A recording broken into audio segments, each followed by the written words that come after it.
Hey my families, welcome to my channel. எல்லோரும் எப்படி இருக்கீங்க? நல்லா இருக்கீங்களா? நான் ரொம்ப நல்லா இருக்கேன். நீங்கள் நல்லா கடவுள்கிட்ட வேண்டிக்கிறேன். இன்றைக்கி என்ன வீடியோ பார்க்க போகிறோம் அப்படின்னு பார்த்தீங்கன்னா, மாமாவை பற்றி தாங்க வீடியோ பார்க்க போகிறோம். வாங்க வீடியோக்குள்ளே போகலாம். ஏன் வீடியோ இதான் ஃபஸ்ட் டைம் பார்க்குறீங்கன்னா please like and subscribe, share பண்ணுங்கள். மறக்காமல் பெல் பட்டனை கிளிக் பண்ணி உங்கள் சப்போர்ட் அண்ட் லவ்வை கொடுங்க.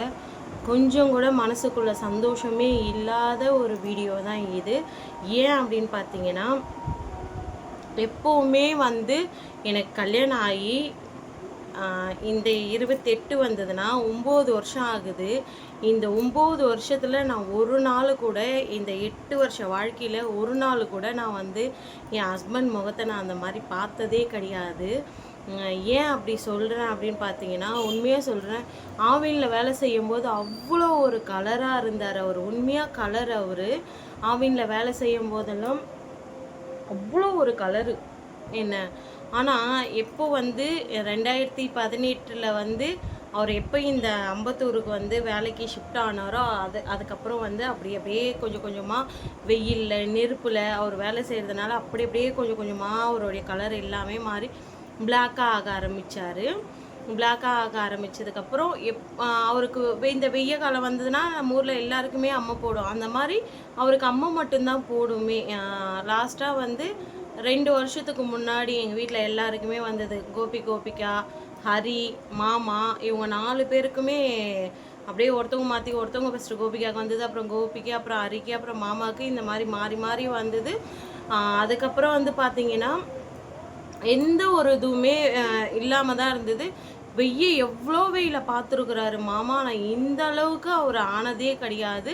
இப்போ தினமுமே நைட்டில் அவர் சாப்பிடும்போது இந்த சப்ஜா சீட்ஸு, அதுக்கப்புறம் சப்ஜா சீட்ஸு, வேறு பாதாம் பிசினி, இதெல்லாம் நைட்டே தண்ணியில் ஊற வச்சுட்டு காலையில் எழுந்திரிச்சிட்டு அவர் என்ன பண்ணுறாரு, வெறும் வயிற்றில் சாப்பிட்றாரு. ஏன்னா அவர் செய்கிற வேலை சூடு அப்படின்றது அவருக்கு நல்லா தெரியும். அதனால் அவர் அதெல்லாம் சாப்பிட்றாரு. காலையில் வெறும் வயிற்றில் சாப்பிட்றாரு.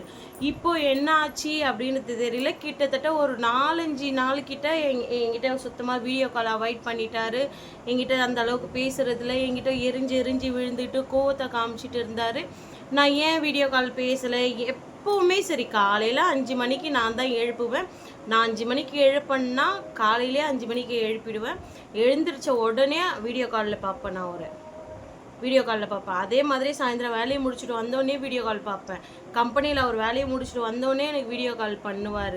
மதியம் சாப்பாடு டைமுக்கு வீடியோ கால் பண்ணுவார். இப்படியெல்லாம் பண்ணிகிட்டு இருந்த மனுஷன் கிட்டத்தட்ட ஒரு வாரமாகவே எனக்கு வீடியோ காலையும் அவாய்ட் பண்ணார். என்கிட்ட கால் பேசுகிறதையும் அவாய்ட் பண்ணிகிட்டு இருந்தார். இவர் ஏன் என்னை அவாய்ட் பண்ணுறாருன்னு தெரியல. நான் என்ன நினச்சிட்டேன், ஒரு வேளை நம்ம ஏர் கூலர் கேட்டோம், இருக்கிற பிரச்சனை, இருக்கிற கஷ்டத்தை எல்லாத்தையும் தெரிஞ்சு ஒரு வேளை நான் இதெல்லாம் கேட்குறேன்ற கோவத்தினால என்கிட்ட கோவத்தை காமிக்கிறாரு, அதனால் பேசாமல் இருக்கிறாரு அப்படின்னு தான் உண்மையாக நான் அதை தான் நினச்சிக்கிட்டு இருந்தேனே. அதுக்கப்புறம் தொடர்ந்து இப்போ இந்த ஒரு 2 நாளாகவே சுத்தமாக ஃபோனை அவாய்ட் பண்ணிட்டாரு. சுத்தமாக காலும் பேசுகிறத விட்டுட்டார். என்கிட்ட ஃபோனை சுவிட்ச் ஆஃப் பண்ணி வச்சுட்டாரு. இவர் ஏன் ஃபோனை சுவிட்ச் ஆஃப் பண்ணி வச்சுருக்காரு, எதுக்கு ஆஃப் பண்ணி வச்சுருக்கிறாருன்றது எதுவுமே தெரியவே இல்லையே அப்படின்னு சொல்லிட்டு நேற்று ஹரி ஒரு வாய்ஸ் மெசேஜ் போட்டான். அப்பா சிலிண்டருக்காரங்க ஃபோன் பண்ணியிருக்கிறாங்க, நீங்கள் நானும் பக்கத்தில் இருக்கவங்க யார் நம்பருக்கும் ஃபோன் பண்ணலை, இவர் எப்போ பண்ணுறாரோ பண்ணட்டும் அப்படின்னு சொல்லிட்டு நானும் கோவத்தில் விட்டுட்டேன்.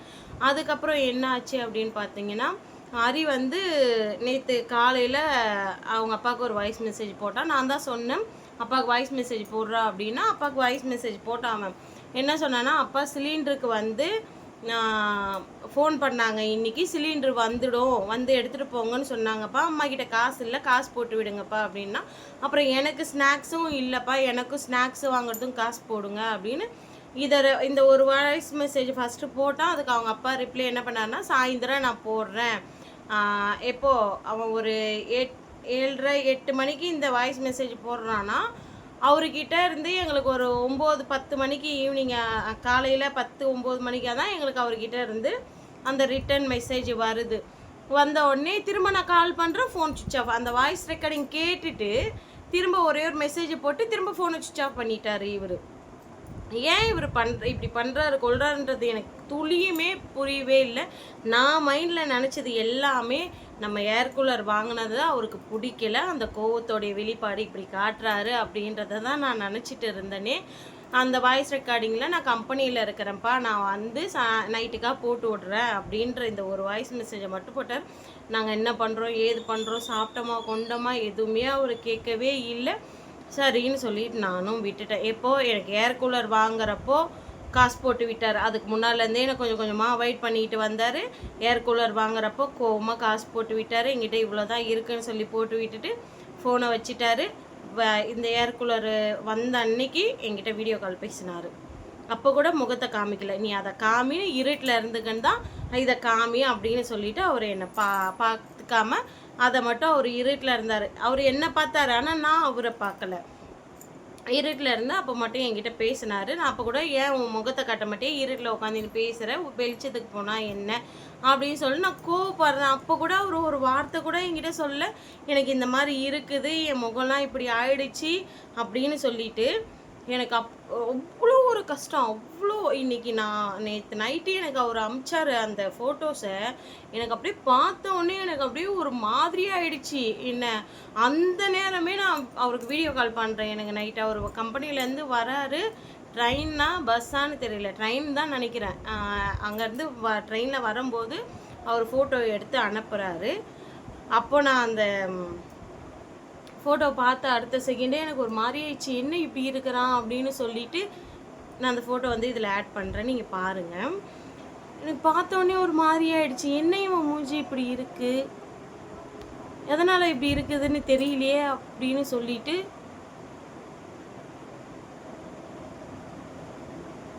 எதனால் இப்படி இருக்குதுன்னு தெரியலையே அப்படின்னு சொல்லிட்டு நான் என்ன பண்ணேன், அப்போவே அடுத்த செகண்டே வந்து நேற்று அரிக்கு டியூஷன் வேறு லீவு, அப்போவே அடுத்த செகண்டே நான் வீடியோ கால் பண்ணுறேன், வீடியோ காலை கட் பண்ணுறாரு. நான் திரும்ப வீடியோ கால் பண்ணுறேன், வீடியோ காலை கட் பண்ணுறாரு. அப்போ நான் சொன்னேன், நீ வீடியோ கால் அட்டன் பண்ணி ஏன் மூஞ்சி இப்படி இருக்குது என்ன ஆச்சு அப்படின்றத தான் நான் கேட்டேன் அவர்கிட்ட. ஃபஸ்ட்டு எந்த ஒரு பதிலுமே சொல்ல, நான் பஸ்ஸில் வந்துட்டு இருக்கேன் அப்படின்னு தான் என்கிட்ட சொன்னார். ட்ரெயினில் வந்துட்டு இருக்கேன், கூட்டமாக இருக்குது, நான் எது வந்தாலும் ரூமுக்கு போயிட்டு கால் பண்ணுறேன். அப்படி இருந்தும் நான் வெயிட் பண்ணி 10 மணிக்கு நான் அவருக்கு கால் பண்ணுறேன், திரும்ப கால் பண்ணுறேன்.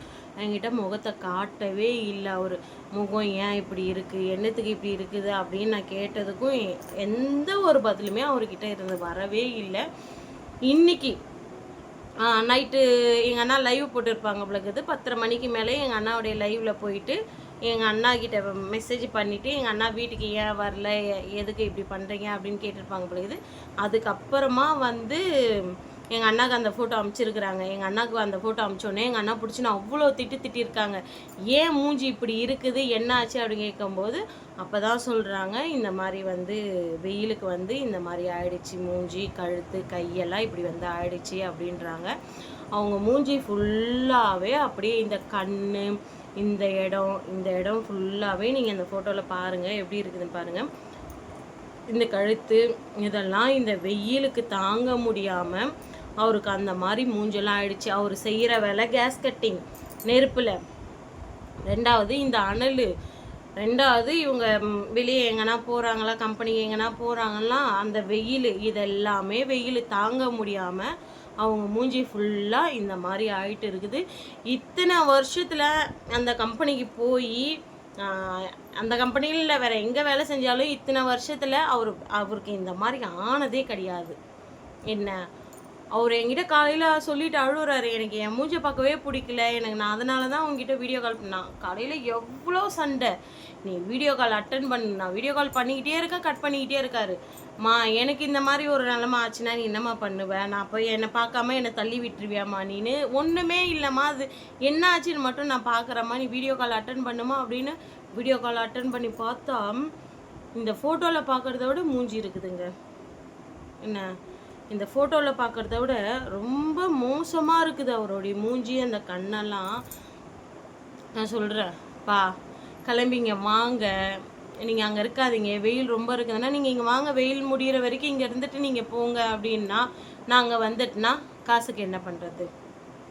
என் பொண்டாட்டி பிள்ளை அங்கே சந்தோஷமாக இருக்கிறாங்களா? என்கிட்ட ஒரு வார்த்தை அவர் சொன்னார், என்ன வார்த்தைனா, போன வருஷம் வந்து இதே ரூமில் வந்து சமைச்சு சாப்பிட்டுட்டு இதே ரூமில் தூங்கின என் பொண்டாட்டி வந்து இந்த வருஷம் என்னால் வந்து வெயில் தாங்க முடியல, என்னால் வந்து எனக்கு ஏர் கூலர் வேணும் இல்லை ஏசி வேணும்னு சொல்லிட்டு கேட்குறா. நான் வாங்கி கொடுத்தேன். என் பொண்டாட்டியால் அட்ஜஸ்ட் பண்ணிக்க முடியல, இந்த வாட்டி வெயிலால் தாங்க முடியலன்னு நான் வாங்கி கொடுத்துட்டேன். இங்கே நான் வெயிலில் இந்த மாதிரி இருக்கிறேனே, வீட்டுக்குள்ளே இருக்க உனக்கே வெயில் தாங்க முடியலனா அப்போ வெளியே நான் வேலைக்கு போகிறேனே எப்படி இருக்கும் அப்படின்னு அவர் சொன்னார் அந்த வார்த்தை. ஆனால் அதுக்கான அர்த்தம் இதுதான், அவருடைய மூஞ்சி இப்படி தான் இருக்குதுன்றது எனக்கு தெரியாமல் போயிடுச்சு. அதை பார்த்த உடனே எனக்கு அவ்வளோ கஷ்டமாயிடுச்சு. அவர் பார்த்தோன்னே என்கிட்ட ஒரு 2 செகண்டு, ஒரு 2 நிமிஷம் வீடியோ காலில் மூஞ்சை காமிச்சிருப்பார். அதுக்கப்புறம் ஃபோனை கட் பண்ணிட்டார். வீடியோ காலில் ஏமா வீடியோ காலில் எனக்கு என் முகத்தை பார்க்கவே எனக்கே பிடிக்கல, அப்புறம் உனக்கு எப்படி பிடிக்கும் அப்படின்னு நான் சொல்கிறேன். மா எனக்கு என்ன பேசுகிறதுனே தெரியல, நீ ஏமா இப்படி எல்லாம் பேசுகிற, எதுக்குமா இப்படி பேசுகிற, நீ கிளம்பி வாமா, இல்லை 10 நாள் லீவு போட்டு கூட நீ எங்கள் அம்மா வீட்டில் போய் இருமா, இங்கே வர முடியலனா கூட நீ எங்கள் அம்மா வீட்டில் போய் இருமா அப்படின்னு கூட நான் சொன்னேன். கேட்கவே இல்லை அவர். நான் வேலைக்கு போகிறேன், நான் வேலைக்கு போகிறேன், நான் வேலைக்கு போகிறேன் அப்படின்னு சொல்லிட்டு அவர் மூஞ்சி ரொம்ப ரொம்ப ரொம்ப அலங்கோலம் பண்ணி வச்சிருக்கிறாரு. எனக்கு என்ன பேசுகிறதுன்னு எனக்கு தெரியல. தயவு செஞ்சு மாமா நீ இந்த வீடியோ பார்த்தனா நான் உன் காலில் கூட விழுந்து கேட்குறேன், நீ தயவு செஞ்சு கிளம்பி ஊருக்கு வா. இங்கே வந்து வெயில் முடிகிற வரைக்கும் நீ வீட்டில் இரு, நீ வேலைக்கு போகாத. எனக்கு புரியுது, உன் சூழ்நிலை புரியுது. இந்த இவ்வளோ கஷ்டத்துலேயே வந்து நான் இந்த ஏர் கூலர் வாங்கினது தப்பு தான் சரியா, அதுக்காக என்னை மன்னிச்சுக்கோ. அதுக்காக இந்த மாதிரி உன்னை போட்டு நீ ரொம்ப வருத்திக்காத, நான் அதை தான் சொல்லுவேன். தயவு செஞ்சு நீ கிளம்பி வந்துரு மாமா, எனக்கு தெரியும் நீ வீடியோ பார்ப்ப அப்படின்னு சொல்லிட்டு தயவு செஞ்சு கிளம்பி வந்துரு, உன் காலில் கூட நான் விழறேன் மாமா, தயவு செஞ்சு நீ கிளம்பி வந்துரு மாமா. எனக்கு என்ன சொல்கிறதுனே எனக்கு தெரியல. இதுக்கப்புறம் வந்து நான் என்னுடைய செலவை எல்லாமே நான் கம்மி பண்ணிக்கிறேன். நான் வீண் செலவு எதுவுமே பண்ணவும் மாட்டேன்னு உனக்கு தெரியும். நான் அப்படி இருந்தும் நீ எதுக்கு என்கிட்ட இப்படி கோவத்தைப்பட்டுன்னு முன்ன நீயே காயப்படுத்திக்கிற அப்படின்றதும் எனக்கு தெரியல மாமா. தயவு செஞ்சு சொல்கிறேன், உடம்பு பார்த்துக்கணும், உடம்பு முக்கியம் சரியா. உன் மூஞ்சி ரொம்ப மோசமாக இருக்குது, நீ இதுலேயே மேலும் மேலும் வேலைக்கு போய்கிட்டு இந்த வெயில் பட ரொம்ப மூஞ்சி இதுவாகும். சொன்னால் புரிஞ்சுக்கோ. உன்னால் இங்கே வர முடியலனா கூட நீ போ, அம்மா வீட்டில் போய் ஒரு 10 நாள் இருந்துட்டு கூட நீ வா. அம்மாவும் அதை தான் சொன்னாங்க, அப்பாவும் அதை சொன்னாங்க. உன் ஃபோட்டோ பார்த்துட்டு தயவு செஞ்சு கிளம்பி ஒன்று இங்கே வா, இல்லை அம்மா வீட்டுக்கு போ. நான் இதை தான் சொல்கிறேன் உங்ககிட்ட. தயவு செஞ்சு உடம்பை பார்த்துக்கோ, இல்லைன்னா தயவு செஞ்சு கிளம்பி வந்துரு. இவ்வளோதான் ஃப்ரெண்ட்ஸ். தயவு செஞ்சு எல்லோரும் வெயிலில் வந்து பார்த்து சேஃப்டியாக இருங்க. வேலைக்கு போயே தான் ஆகணுன்றவங்க சேஃப்டியாக வேலைக்கு போங்க. அப்படி இல்லை 10 நாள் நான் வீட்டில் உட்காந்து சாப்பிட முடியுன்றவங்க அந்த 10 நாள் வெயில் குறையிற வரைக்கும் வீட்டில் அந்த மணி ஒரு 10 மணிலேருந்து ஒரு 4 மணி வரைக்கும் வெளியே தயவு செஞ்சு வராதீங்க. என் புருஷன் மூஞ்சி எனக்கு பார்க்கும்போது ரொம்ப கஷ்டமாக இருக்குது. தயவு செஞ்சு வெயிலில் அந்த அளவுக்கு யாரும் போகாதீங்க. என் புருஷன் வந்து என்கிட்ட சொல்கிற வார்த்தை என்னென்னா, நான் வேலைக்கு போனால் தான் என் குடும்பத்தை பார்க்க முடியும் அப்படின்றவங்க எத்தனையோ பேர் இருக்காங்க. ஆனால் என் புருஷனுக்கு ஏன் மூஞ்சி இப்படி ஆச்சுன்னு தெரியல எனக்கு. கேட்டால் வெயில் வெயில் வெயிலுன்றாரு. தயவு செஞ்சு வெயிலில் பார்த்து சேஃப்டியாக இருங்க மாமா. மன்னிச்சிக்கோ, ஏதாவது தப்பு பண்ணியிருந்தா தயவு செஞ்சு மன்னிச்சிக்கோ. எனக்காக உடம்பை போட்டு வருத்திக்காத, நான் அவ்வளோதான் சொல்லுவேன். நீ கிளம்பி வந்துரு, அவ்வளோதான். ஓகே, பாய்ங்க.